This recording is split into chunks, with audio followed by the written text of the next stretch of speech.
Matthieu, chapitre 11.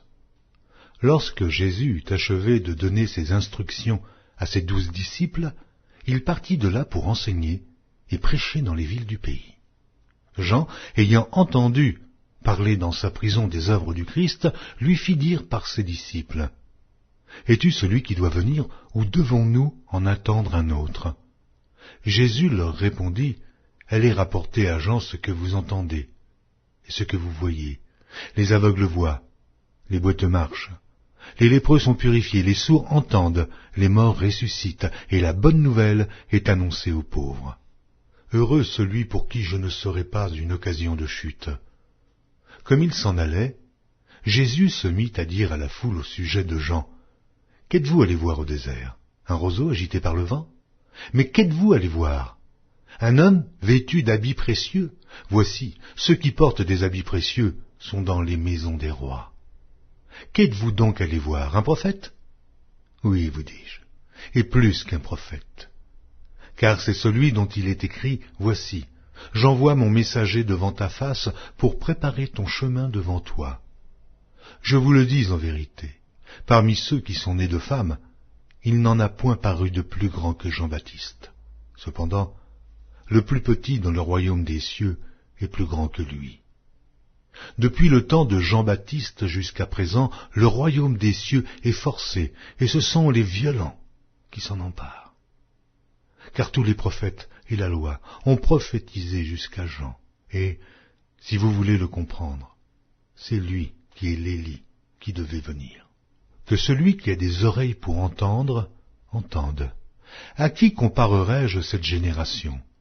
Elle ressemble à des enfants assis dans des places publiques et qui, s'adressant à d'autres enfants, disent « Nous vous avons joué de la flûte, et vous n'avez pas dansé. Nous avons chanté des complaintes, et vous ne vous êtes pas lamentés. Car Jean est venu ne mangeant ni ne buvant, et ils disent « Il a un démon. » Le Fils de l'homme est venu mangeant et buvant, et ils disent « C'est un mangeur et un buveur, un ami des publicains et des gens de mauvaise vie. » Mais la sagesse a été justifiée par ses œuvres. Alors, il se mit à faire des reproches aux villes dans lesquelles avaient eu lieu la plupart de ces miracles, parce qu'elles ne s'étaient pas repenties. Malheur à toi, Chorazin, malheur à toi, Bethsaïda, car si les miracles qui ont été faits au milieu de vous avaient été faits dans Tyr et dans Sidon, il y a longtemps qu'elles se seraient repenties en prenant le sac et la cendre. C'est pourquoi je vous le dis, au jour du jugement, Tyr et Sidon seront traités moins rigoureusement que vous.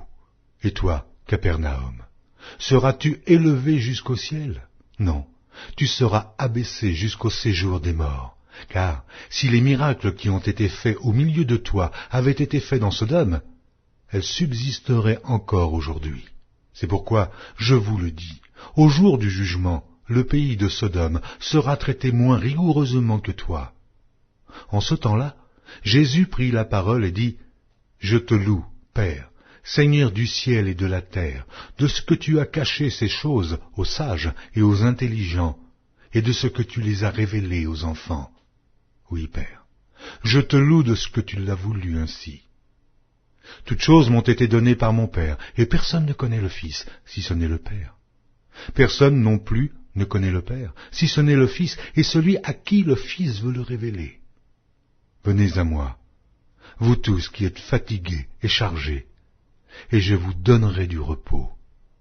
Prenez mon joug sur vous, et recevez mes instructions, car je suis doux et humble de cœur, et vous trouverez du repos pour vos âmes, car mon joug est doux, et mon fardeau léger.